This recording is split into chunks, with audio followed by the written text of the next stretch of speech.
We're going to throw over to Luke Russert. He's right outside RNC headquarters. He's got Congressman Tom Cole, top House Republican there. Luke, take it away.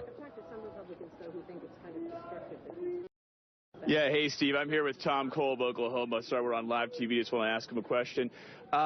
What are your expectations from this meeting? Because there is a lot of division within the House GOP conference right now in regards to Donald Trump. Do you think that Ryan can take something back that would allow your conference to unite, or is this going to be a long process that could take all the way to the convention? Well, I don't think that's a long time. I mean, the convention's basically 6 weeks from now. So I think, we'll probably have, the beginning of a relationship here. I think they'll probably be able to find common ground. I think to be successful, they need one another after the convention. And certainly, if Mr. Trump were to become President Trump, he would certainly need the speaker. So this is a chance for them to get to know, find where they have points in common. I think those exist. They clearly both want to reform the tax code. Again, they clearly both have serious problems with President Obama and Secretary Clinton's foreign policy agenda. So lots of areas they can work together. There might be some areas where they differ. You've been here quite a while. I've always thought of you as a member that's been willing to get things done. You used to join John Boehner on some tough votes, especially for the budget, willing to put some skin in the game out there. How would you work with the President Trump? Do you think that he would be someone who would be an honest broker, or would your conference have trouble uniting around his policies? And do you even know his policies? I don't know all his policies, frankly. I know some of them. And look, I think he's pretty transactional in the way that he operates politically. So in terms of being practical and getting things done, I think that's possible. Where I differed with him, I certainly wouldn't be afraid to oppose him. I think that you do that. But I think he'll want to get things done. He seems to be a very pragmatic sort of guy.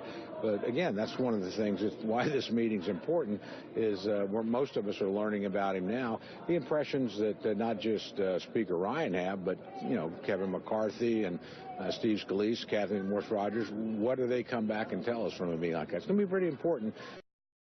His first impressions are formed of him. I want to go back to time, though, because you said that this can go on to the convention.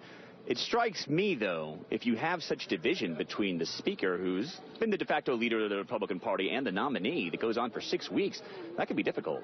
Well, I'm not sure that it'll be that difficult, and I don't think we know that we have those kind of divisions. So, again, this is an important meeting to find out how big those gaps are. But, look, our primary is effectively over. The Democratic primary is still going on. I mean, the real divisions usually come out of elections. This is actually, I think, the beginning of a healing process that brings them together. Not something that pulls them apart. Last question. As a calming, sort of steady presence here on the Hill for quite a while within your conference, what is the one thing about Trump that concerns you the most moving forward? Unpredictability. If you're a candidate, every morning, in a presidential cycle, you're going to be asked, well, your presidential nominee said something last night. Do you agree or disagree? And that's a position you'd like to avoid, or at least be able to anticipate.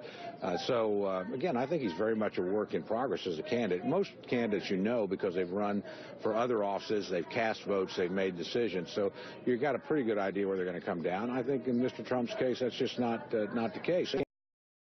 Candidate does, and a presidential campaign is as much about educating the candidate, and as they become more aware of issues and more sensitive to the political environment. And again, when they haven't been around this track before, there's going to be bigger changes, and they might come more unexpectedly. So that unpredictability and uncertainty is, something that would concern any candidate.